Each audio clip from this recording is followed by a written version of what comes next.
que a infância precisa ser levada a sério, a gente precisa pensar em cada conteúdo que vai proporcionar, em cada live que vai proporcionar para as pessoas que nos acompanham, a gente se aproximar com muito cuidado e com muita sensibilidade, né, das infâncias e dos educadores. E Isso. vocês nos ajudam muito com isso, com toda certeza. Obrigada, que bom, né? Que a gente pode contribuir um pouco com esse trabalho. Quer falar, Severino? Boa tarde, Severino. Severino chegou aqui um pouquinho depois. Boa tarde a todos. Como sempre, nesses encontros, nós gostamos de uma pequena epígrafe, não é mesmo, Jerusa? E quem também das pessoas que estão aqui já esteve com a gente sabe disso. A Kátia escolheu um pedacinho, um textinho muito bonito hoje. Ela escolheu de uma biografia do Korczak, do Janusz Korczak. A gente sempre fala dele, né?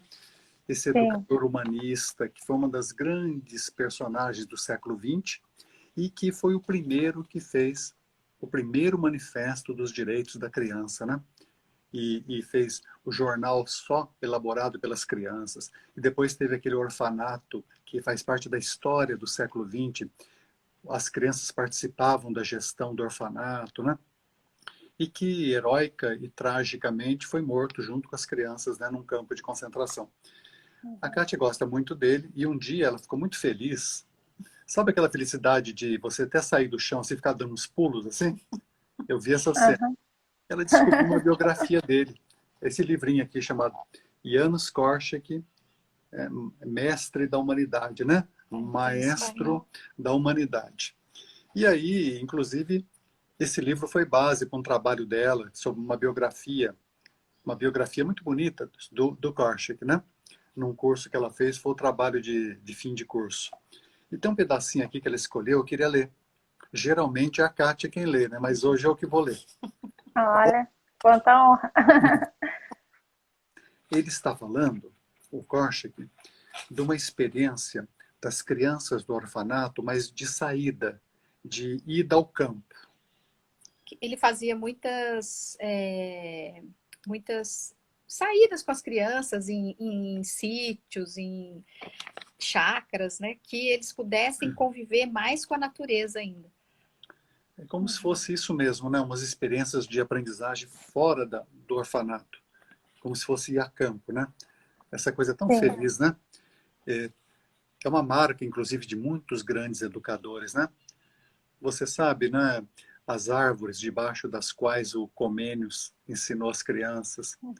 Existem até hoje as árvores onde o Pestalozzi, né, ficava embaixo delas, dando aula para as crianças. E o Korczak participa dessa tradição humanista e de grande amor à natureza. Então ele ia muito com as crianças, com as órfãs, né? E ele fez uma observação muito interessante. A gente achou que seria uma epígrafe muito feliz para esse encontro nosso. Ele diz assim: aqui flui um trabalho muito bonito, um aprendizado mágico. Vejam bem, hein? Um trabalho bonito, um aprendizado mágico. Os mestres ensinam as crianças ensinam os mestres.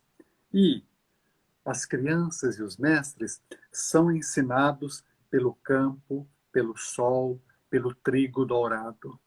A gente gosta muito disso. A criança ensina o mestre ensina a criança, e a criança e o mestre aprendem com o campo, com o sol, com o trigo dourado. Esse aprendizado infinito da natureza, né? Isso aqui é uma epígrafe que eu achei assim perfeita, porque a gente gostaria de lembrar, relembrar. Na verdade, nós vamos só relembrar, né? Vamos relembrar algumas coisas que nos são queridas, preciosas, né? E como a Kátia diz, relembrar, às vezes, pode nos inspirar, não é mesmo? Relembrar, às vezes, tem o poder de despertar. E quanto mais a vida está sofrida, quanto mais os tempos estão difíceis, mais importante é despertar as forças de vida que estão em todos nós. Não é mesmo? E poucas coisas despertam tanta força de vida como falar de criança, né? Falar de educação da criança, falar do trabalho de quem educa as crianças, e falar da relação da criança com a natureza, com outras crianças, com as brincadeiras livres, né? Mas então, nós escolhemos assim, com muito gosto, para ser a abertura do nosso encontro. E eu agradeço de novo, que nem a Kátia falou. Hoje de manhã ela ficou me falando longamente isso, viu? A importância desses encontros, do trabalho que você faz e pessoas outras fazem, para compartilhar e para trocar experiências de conhecimento vivo. Jerusa, a universidade está carente disso, viu? Verdade. As grandes universidades raramente têm essa fonte primeira de conhecimento vivo, que é a vida cotidiana, né? Que é o dia a dia. Que a gente gosta de chamar É, do chão e céu da escola. é uma imagem tão bonita, né? Eu vou pedir de novo para ela falar, né? Por que chão, por que céu? Precisa falar isso inumeráveis vezes, né? Essa ideia, né, de que os educadores que estão no chão e no céu da escola, eles estão nos fazeres de todos os dias, no contato direto com as crianças, no contato direto com a equipe toda de trabalho que trabalha ali, e estão também no vir a ser, no que é utopia, no que é esperança. Então, tudo isso está relacionado ao céu também. Então, nós estamos no chão e no céu da escola ao mesmo tempo. Não vivemos só, né, o sonho, mas a gente está ali para praticar tudo que a gente acredita e ter essa esperança que a gente tem, que a gente chama de céu, né, o céu da escola. Céu da escola é o céu do vir a ser, das possibilidades humanas, que elas floresçam, que a sensibilidade floresça, que a inteligência floresça, porque cada criança mostra que o mundo novo é possível, não é mesmo? Que a história começa de novo, o mundo começa de novo. Nós podemos escrever de outro modo o texto da nossa vida coletiva e de cada vida. Criança é isso, né? Criança é o recomeçar da história. Cada criança traz a humanidade inteira, recria as idades da humanidade. Isso é muito bonito, não dá tempo de conversar isso agora, né? Mas é uma conversa muito bonita, né? Como cada criança, na hora dela descobrir o mundo, como que ela refaz as grandes idades da humanidade inteira aqui na Terra. Mas isso é outra conversa, quem sabe outro dia, num encontro desse, né, para a gente conversar, não é mesmo? Ah. Tínhamos pensado, você inclusive nos fez uma indicação, né? Nós tínhamos pensado isso, de relembrar com as pessoas, com você e com as pessoas, essa importância primordial do trabalho de educar as crianças, né? A humanidade da criança, para florescer, precisa desse encontro humano, não é mesmo? Formação humana vem de encontro humano. São os encontros humanos que formam humanamente. É uma velha sabedoria, não é, Gerudo? É O verdade. ser humano se humaniza por meios humanos, por métodos humanos. E dentre eles, especialmente, esse encontro de formação, que é formação no sentido de ajudar a criança a se orientar na vida, na cultura, na sociedade, na história, e é também despertar de dentro para fora, extrair, desenvolver, que, aliás, a gente sempre lembra, né? É a etimologia de educar e de educação, né? Isso tem mais de 2000 anos no radical da palavrinha educar, educação. Esse duque aí, né? Esse duque aí quer dizer mover, conduzir, né? Levar, chamar para a vida, né? É uma palavrinha muito preciosa, né? Também não dá tempo de conversar agora, né, Jerusa? Tem muitas Bom, palavras que tem esse radical, né? Por exemplo, sim. deduzir, induzir, produzir, seduzir, reduzir. Isso é uma conversa bem legal, né? Mas especialmente o duque do eduque, né? Do educar, do chamar a vida para que ela floresça, né? Para que cada criança possa realizar do melhor modo possível a sua vocação de ser humano, entre seres humanos.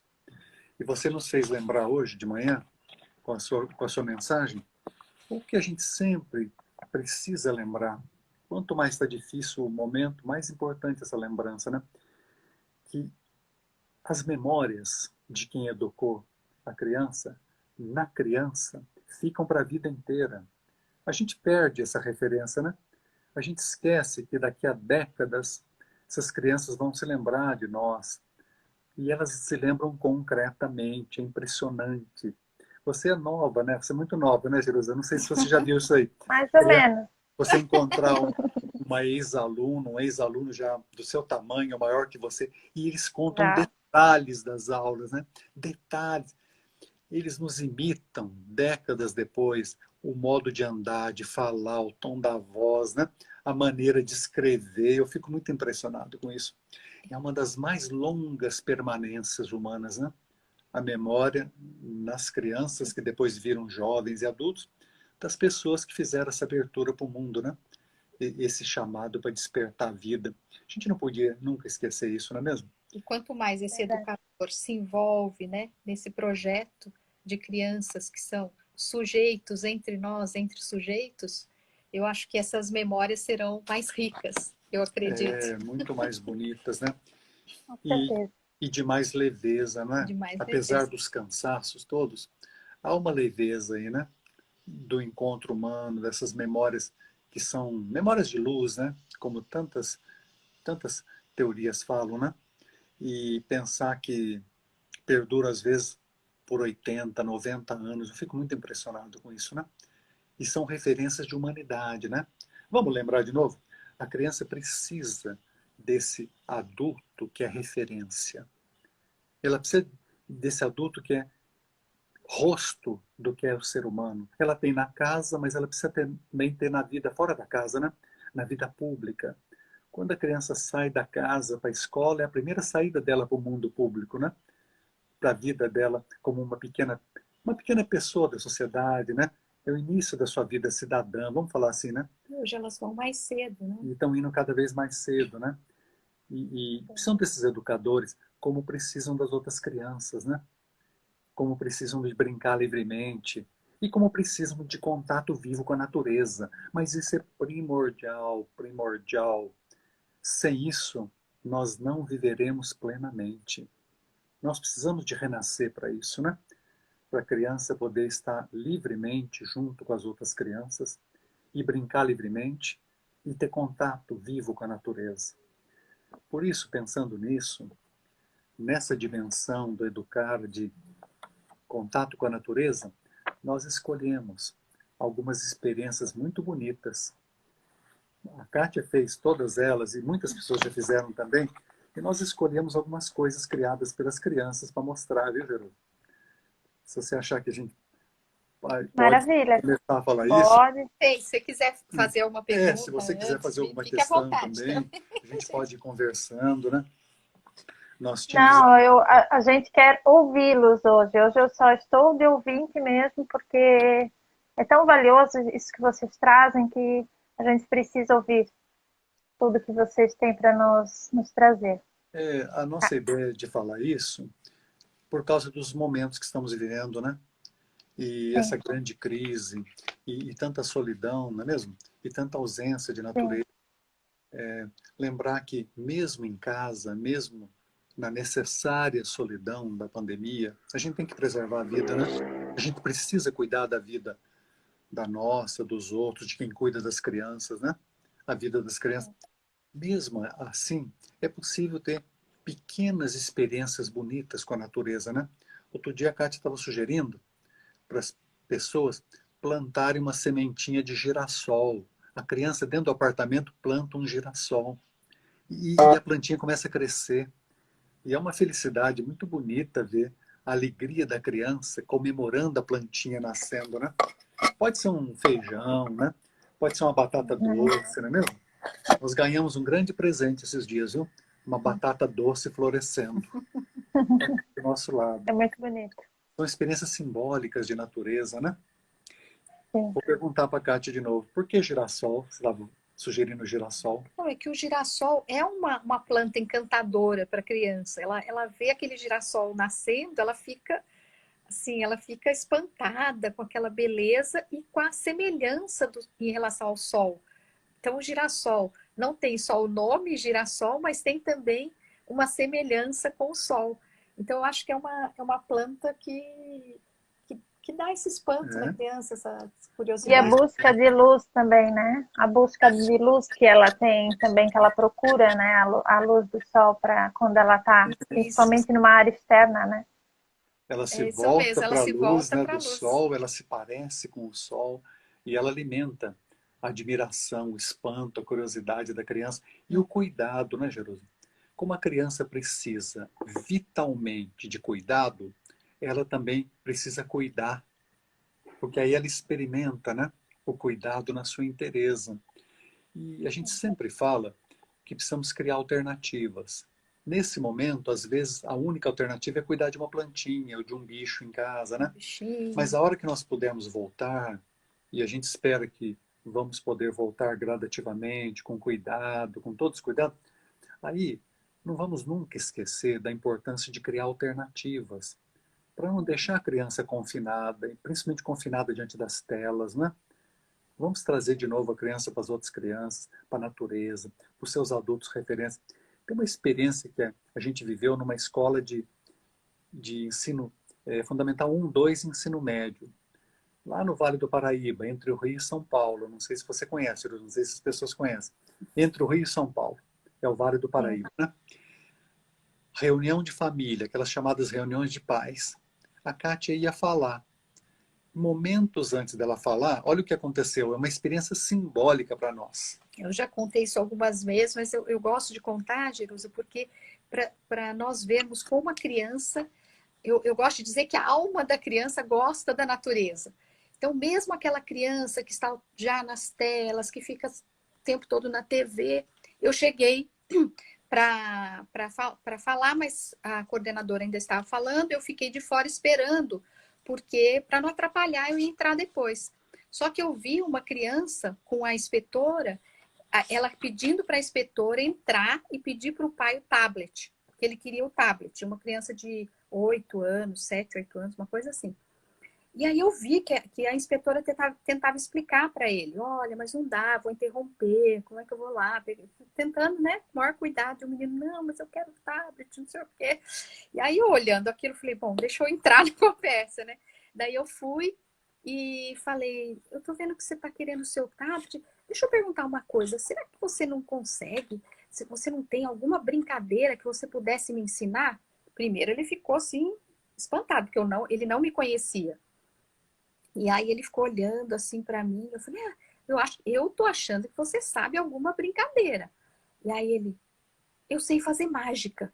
Eu falei, sério? Você sabe fazer mágica? Não, então, peraí. Eu falei para a moça, né? Falei para a inspetora, deixa que eu converse com ele. Daí, então, vem aqui. Aí tinha um espaço grande lá, com grama, tinha umas árvores. Eu falei, vem aqui me ensinar, né? E aí ele começou a falar umas mágicas lá para mim. E, de repente, nós olhamos, em cima da árvore estava a lua cheia. Mas assim, em cima é a maneira de dizer, né? Do lugar que a gente olhava, eu via a lua. Eu falei assim, nossa, dá uma olhada, olha a mágica que aquela árvore fez. Ela está carregando a lua. Sabe, na hora me veio isso. Nossa, ele saiu correndo. Aí tinha um outro menininho, eles começaram a brincar, ele esqueceu do tablet. Ficou lá, logo eu já entrei, ele ficou brincando o tempo todo lá no gramado com outro menino, sei lá, de certo falou as mágicas dele para o menino, mas é só para mostrar como que se você com cuidado vai alimentando outras coisas, eles esquecem da tecnologia, se a gente for vagarosamente alimentando essa relação com a natureza. Então, cuidar de uma planta em casa, ver a família cuidando, quem tiver com a criança, o adulto que tiver, se ela vê que o adulto está ali cuidando, esse adulto pode chamar a criança, me ajuda aqui, olha que bonitinho, sabe? E você vai mediando e essa criança vai gostar de fazer isso. É raríssimo a experiência que eu tenho com os pais na escola, de Fundamental 1 e mesmo de ensino infantil, no jardim de infância, das crianças que não gostam de cuidar de uma plantinha, de estar num quintal, de subir numa árvore. Eles amam fazer isso. Nós que fomos tirando, né, isso deles. E eles ficam bem, ficam felizes. E à noite dormem super bem, porque brincaram bastante com a natureza. Então, isso é muito, como o Severino falou, muito precioso. Então, nós temos que recuperar essa relação com a natureza. As escolas que hoje, infelizmente, muitas escolas acabaram cimentando, né, os espaços das escolas, que essas escolas, de novo, tragam árvores, plantem, deixem espaço, que tenha terra para a criança, porque ela precisa disso e isso faz bem, não faz mal. É imprescindível, né? Ter alguns pedaços de chão para a criança pisar o chão do planeta, o chão da Terra, né? Pisar o chão da vida, isso é essencial. E se tiver uma árvore, às vezes são árvores tão simples, né? Por exemplo, mangueira pequena, Jabuticaba, as crianças jabuticaba, amam jabuticaba. goiaba, goiabeira. Elas adoram crescer, ficar um pouquinho penduradas. Isso aí é infância. E sempre com um adulto que é referência, né? Que legitima, que apoia, né? Que reitera isso. Muito importante, a criança precisa de adultos de referência. A Kátia sempre fala, a criança aprende por semelhança, por imitação criadora. A gente chama isso de atividade mimética, né? Você aprende por semelhança. Você conhece o mundo, pensa por semelhança. Isso é um dos modos fundamentais do ser humano pensar, né? E a criança vive isso o tempo todo, né? Ela precisa conviver com adultos que convivem. Ela precisa conviver com a natureza, com adultos que convivem com a natureza, né?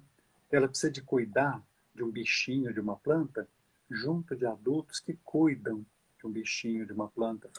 Isso é essencial, né? Isso é o que mais educa a criança. As outras coisas vêm em decorrência, né? Vêm naturalmente. E por isso tudo que a gente escolheu 3 exercícios ligados à escola, mas que podem ser feitos fora da escola também. Um deles é muito simples e muito bonito, daquela simplicidade essencial, né? Sair da sala de aula, que é tão feliz para a criança, né? Isso é uma felicidade, né? Nem precisa falar como eles gostam, né? E aquele ruído cheio de vitalidade que elas fazem quando saem da sala.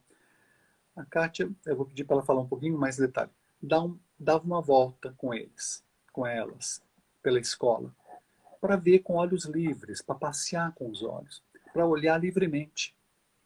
E você convida, você motiva para que aquelas crianças tentem observar alguma coisa que despertou curiosidade, ou despertou é, espanto, admiração, tocou de algum jeito.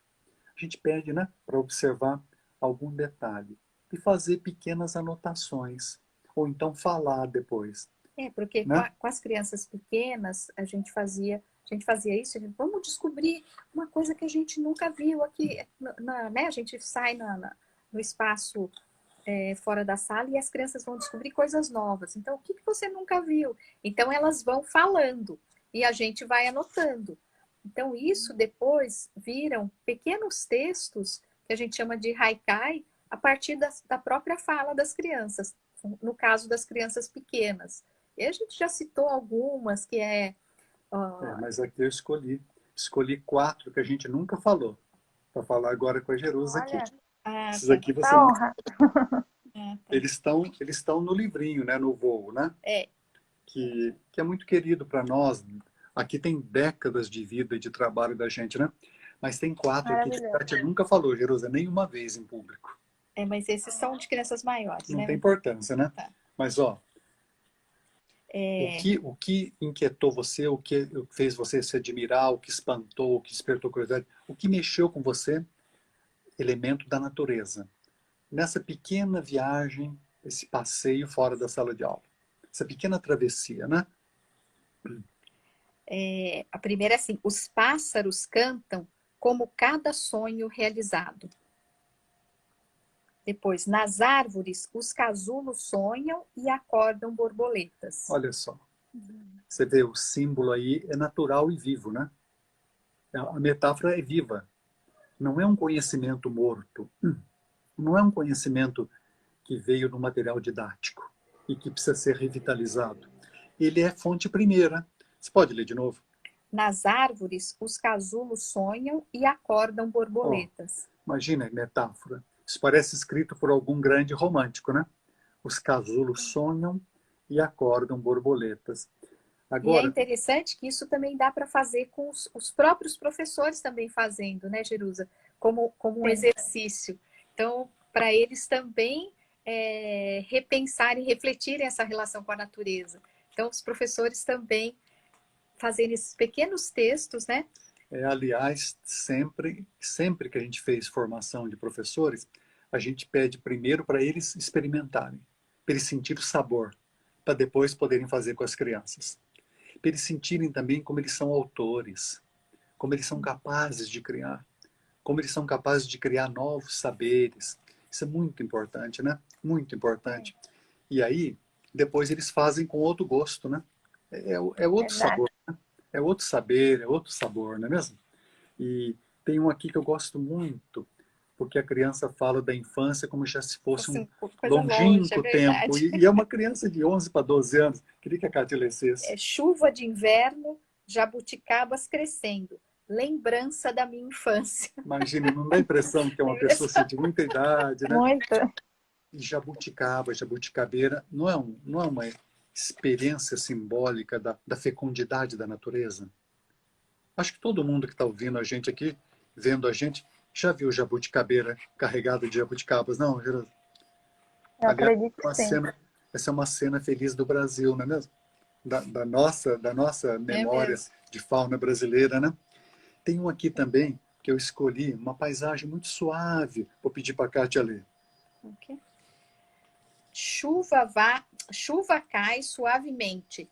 Ventos noturnos sopram as folhas e balançam as luzes da lua. Chuva cai suavemente. Ventos noturnos sopram as folhas e balançam as luzes da lua. Esse balançar das luzes da lua é uma imagem muito sutil, né? Dos movimentos das luzes noturnas, né? E é uma imagem muito sutil. E tem uma aqui que ela já leu, mas eu acho muito bonita.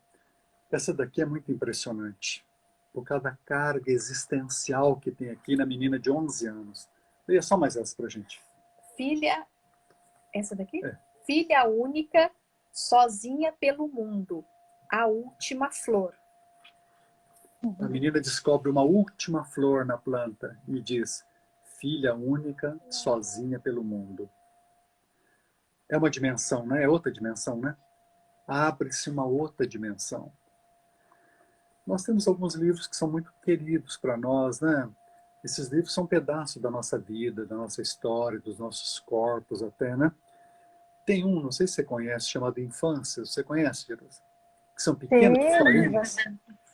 Essas Já historinhas... indiquei aqui no Protagonizar. Que bom. Essas historinhas são todas histórias reais, né? Que é uma homenagem para a vida vivida, né? E a gente escolheu duas pequenininhas também. Dá tempo da gente ler? Duas pequenas.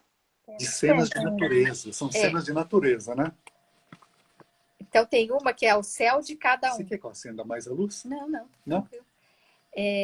Aos 2 anos, a menina brincava na tarde de quase primavera. A claridade alegre, as camadas de azul, o agora. Algumas nuvens balonavam. Um unicórnio, um golfinho, 2 filhotes de cavalo, uma cabeça de dragão. De repente, maritacas vêm em voo rasante, bem rente, quase roçam os cabelos da menina. Ela grita e corre de braços abertos para o inesperado. Elas passaram em cima do meu céu! Gente, elas passaram em cima do meu céu! O susto cura o susto, o encantamento desperta outros. Então, nós vivenciamos isso, né, com a nossa netinha e foi muito bonito de ver como as maritacas passaram e elas passaram em cima do meu céu. Elas passaram em Essa imagem é muito feliz, né? Elas passaram em cima do meu céu, como se tivesse o céu de cada criança, né? Aliás, existe, né, Jerusa? Existe o céu da infância, né? Existe. E em alguns momentos da vida adulta, esses céus da infância chegam mais perto de nós. Não é mesmo? Eu queria até deixar A gente se permite, né? Queria deixar uma pergunta para as pessoas que estão aqui com a gente. Em que momentos o céu da infância fica mais perto delas? Queria muito que elas fizessem essa rememoração, essa relembrança. Lembrar momentos em que os céus da infância chegaram bem perto. Isso existe objetivamente, viu? Não estamos fazendo conversa abstrata. Essas coisas são reais. E nessa historinha tinha muito nuvem também, né? que é outra experiência primordial da vida humana, né? Precisamos olhar nuvens com as crianças, né? Precisamos ver Sim. cavalo, peixe, dragão, golfinho nas nuvens. Você sabe, Jerusa, que em todas as culturas tem isso de espiar nuvens e ver as figuras nas nuvens? Isso em todas as culturas da humanidade, da Terra inteira. O ser humano, nesse planeta, o tempo todo, quando ele é criança, e também alguns adultos que ainda continuam com essa dimensão poética da infância, olham nuvens, né? E veem figuras nas nuvens. E muitos pintores, músicos, escultores, escritores. Isso é uma prática de criação, né? É um laboratório de criação. Cientistas. De inspiração. Né? Vocês sabem disso, né? Grandes cientistas ficam olhando nuvens para inspirar na hora dos momentos teóricos mais difíceis. E criança faz isso. Se a gente estiver perto, a criança faz isso e conta para a gente o tempo todo, né? Conta o tempo todo. E tem uma outra experiência aqui, muito interessante. Sabor das nuvens. Nuvem tem sabor? A criança quer saber. Então, uma historinha sobre isso, sobre o sabor da nuvem. A menina quer saber o gosto das nuvens. Alguém lhe diz, será que é que nem algodão doce? Ela fica olhando o céu.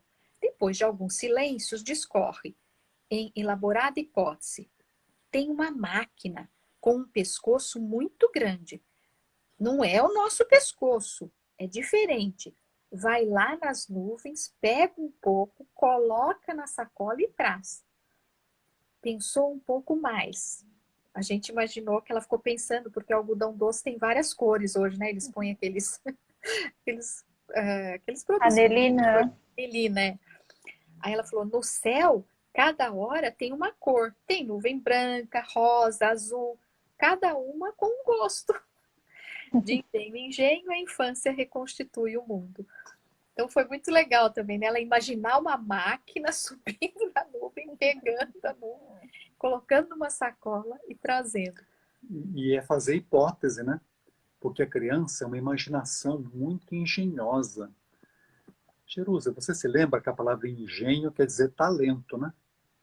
Engenho é capacidade criadora.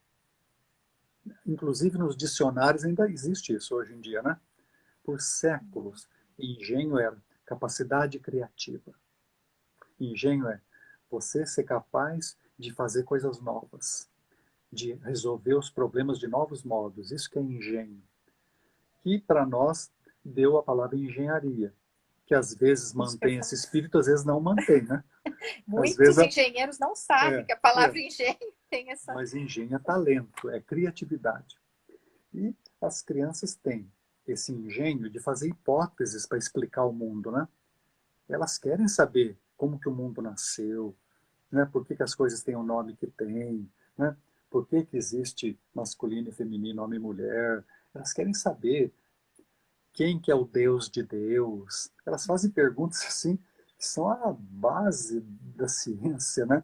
Da literatura, né? Da filosofia. E elas fazem muita hipótese. Aqui a menina criou um engenho, uma máquina, né? Não é mesmo? Lá em Portugal, eles falariam assim, uma geringonça, né? Uma geringonça para ir até a nuvem, trazer a nuvem, e ela resolveu a hipótese dos sabores, né? Cada cor, um sabor diferente, né? A gente viu essa cena também, foi muito feliz, muito feliz. As crianças têm uma sabedoria imensa, né? Essa sabedoria precisa ser preservada, né? O verbo da Kátia, você sabe qual que é, né, Jerusa? Que ela fala muito. A Jerusa sabe. Ela vive falando isso, que a gente tem que acolher, né? A gente tem que acolher e preservar, né? Acolher e preservar. Outro dia, conversando com uma mãe de duas meninas, ela contou uma coisa muito bonita, mas muito bonita.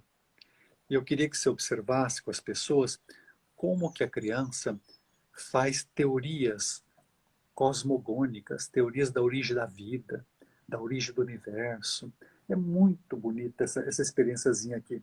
É aquela lá, eu marquei aqui, tudo no livrinho, né? Que é O Segredo. O Segredo. Olha que coisa bonita isso daqui. Olha lá, ó, é desse tamaninho, é desse tamaninho.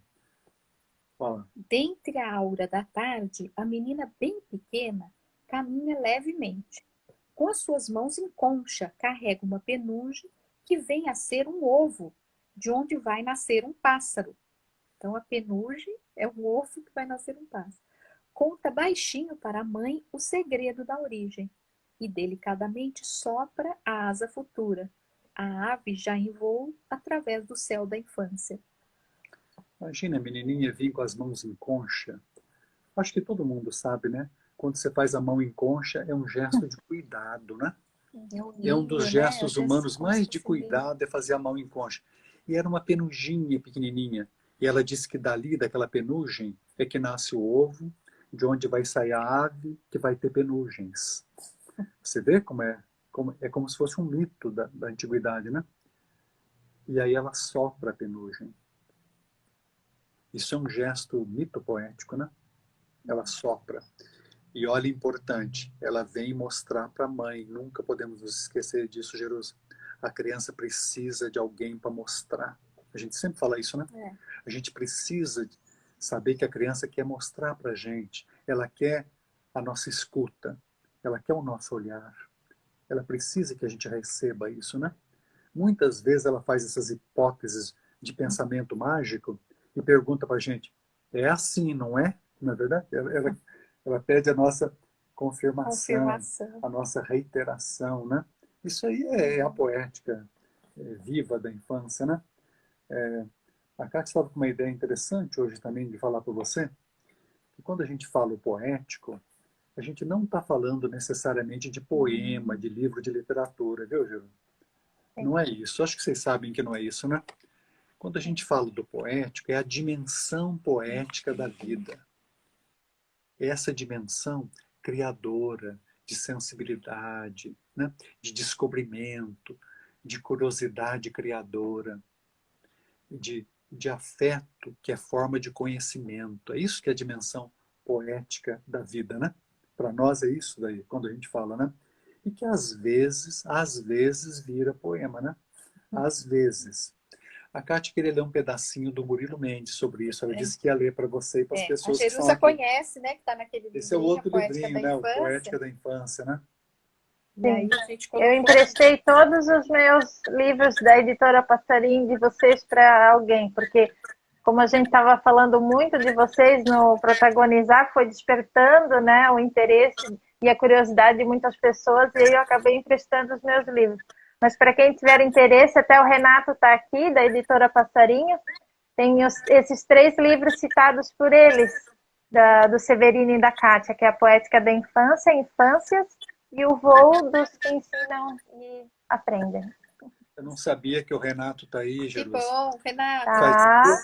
Faz 2 semanas que a gente não fala com o Renato. Nunca ficamos tanto tempo assim, você acredita? Eu acredito. Nos últimos anos, não ficamos 2 semanas sem falar com o Renato, viu? Que bom que ele está aí, viu? Sim, e aí, muita gente querida. Nesse livrinho, que é o Poética, né?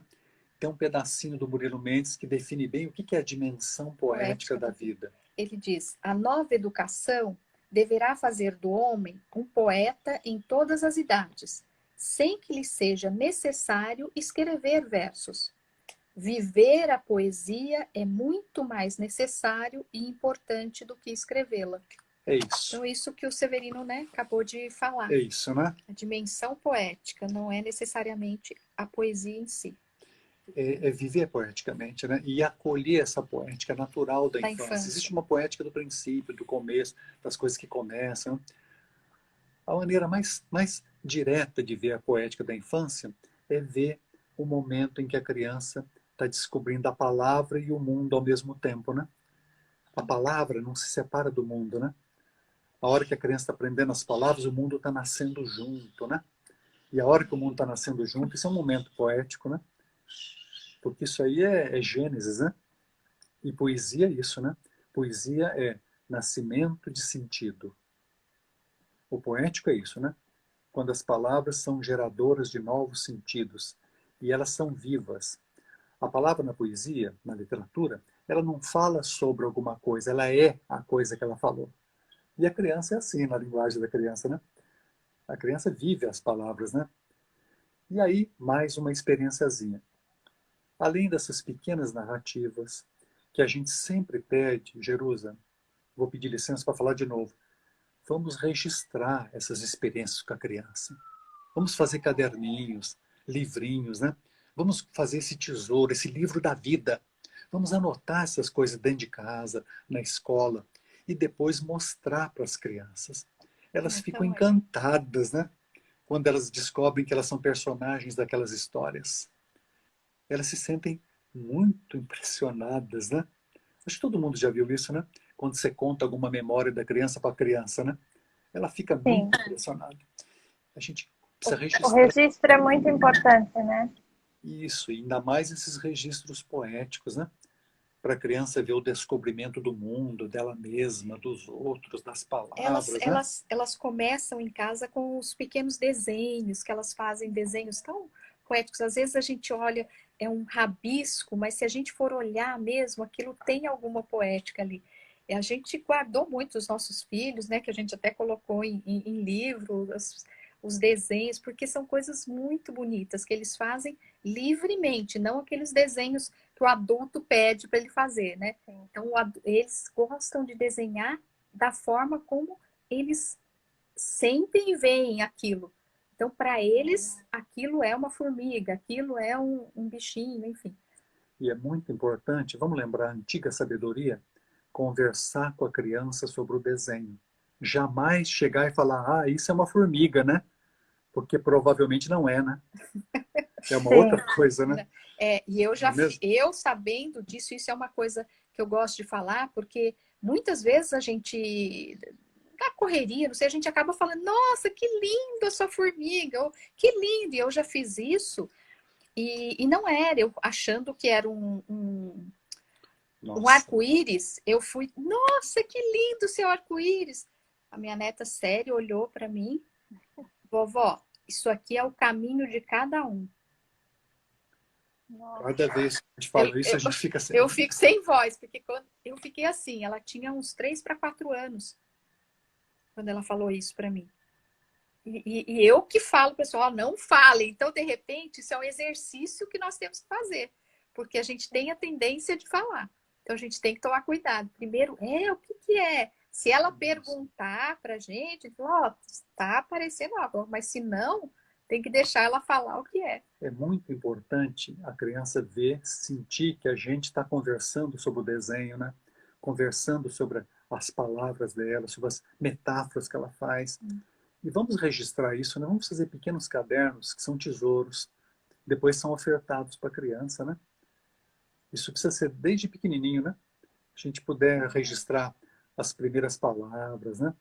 As primeiras perguntas. As perguntas das crianças são primordiais na humanidade, né? A gente precisa guardar isso, né? Se não registrar, a memória chega uma hora que se dissipa, né? A gente esquece, viu, Jerusa? Ainda mais com a vida que a gente vive, né? Vertiginosa, nem que seja uma vez por semana a gente lembrar alguma coisa e anotar. Porque senão a gente deixa para... e acaba não anotando. Estou falando assim, como mãe. Como vó, foi muito mais fácil anotar. Como mãe, foi muito mais difícil. Então, que tem um pequeno lindo lá, eu sei. Precisa anotar, fazer Renato precisa. O Renato está dizendo que a Helena é uma poeta, a neta. Já está no caminho dos avós. As crianças são todas assim. São. As crianças falam poeticamente o mundo. Elas descobrem a vida, descobrem as palavras. Essa poesia, durante a existência, vai sendo silenciada. Um dos trabalhos de quem educa é preservar isso, acolher isso. Isso mudaria a sociedade. Isso mudaria a vida inteira da cultura e da sociedade se a gente acolhesse essa sensibilidade, essa inteligência florescente, esse afeto, essa capacidade criadora das crianças. Esses dias, uma professora estava contando, Jerusa, de uma escola que voltou alguns dias, eles retornaram alguns dias ao ar livre. E aí ela estava contando que uma criança estava tentando fazer uma cabana e estava carregando uma espécie de um cavalete. E ela foi até o lugar e quando ela conseguiu colocar o cavalete, ela falou, que felicidade! Aí um outro que estava do lado falou, mas felicidade vem da onde? Aí uma menininha... Olha a conversa olha só. Aí uma menininha passou e falou, Ah, da onde? Do céu. Olha, isso é uma narrativa de Uma criança de literatura, né? crianças 3 anos. por volta de 3 anos, não é demais? Assim, Como não óbvio. registrar isso, né? Pois é. Agora, crianças um pouco maiores. Nós estamos falando crianças, Jerusalém, no sentido próprio, até 12 anos mais ou menos, né? Crianças um pouquinho maiores, agora, Fundamental 1, Fundamental 2, tem um exercício muito bonito que é pedir comparações, mas comparações diferentes, comparações originais. Você sugere, por exemplo, azul como leve como, tá bom? Macio como. E não pode ser as primeiras coisas que você pensa, porque aí já é o lugar comum, já é a inércia, né? Então não pode ser macio como algodão, leve como algodão, não pode. Áspero como uma lixa, não pode. Entendeu? Não pode ser Sim. vermelho como sangue. É uma brincadeira criadora, na verdade, um exercício profissional de artista, de escritor. E criança faz isso com um talento imenso. A Kate está com algumas aqui que ela nunca leu em público também. Essa Nem não, tem nos nem livros. tem nos Essas daqui livros. não estão nos livros. A gente escolheu para Olha ler com quanta você, honra.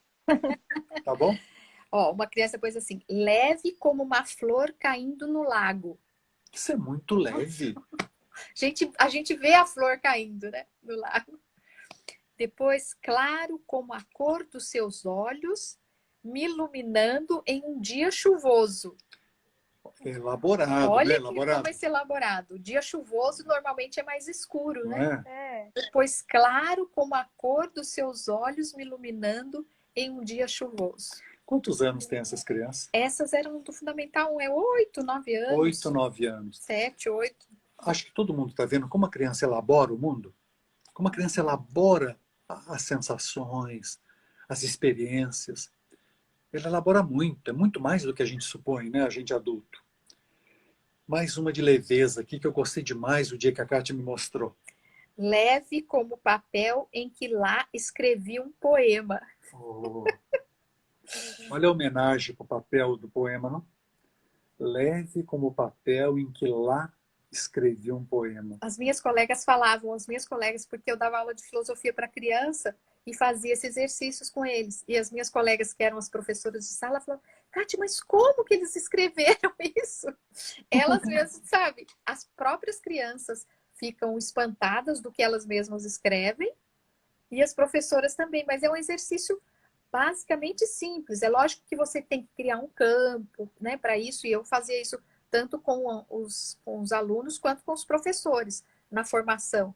E eles mesmos se assustam com o que eles escrevem, porque sai tão bonito sai isso, coisas muito bonitas. a criança fica espantada de ser autora.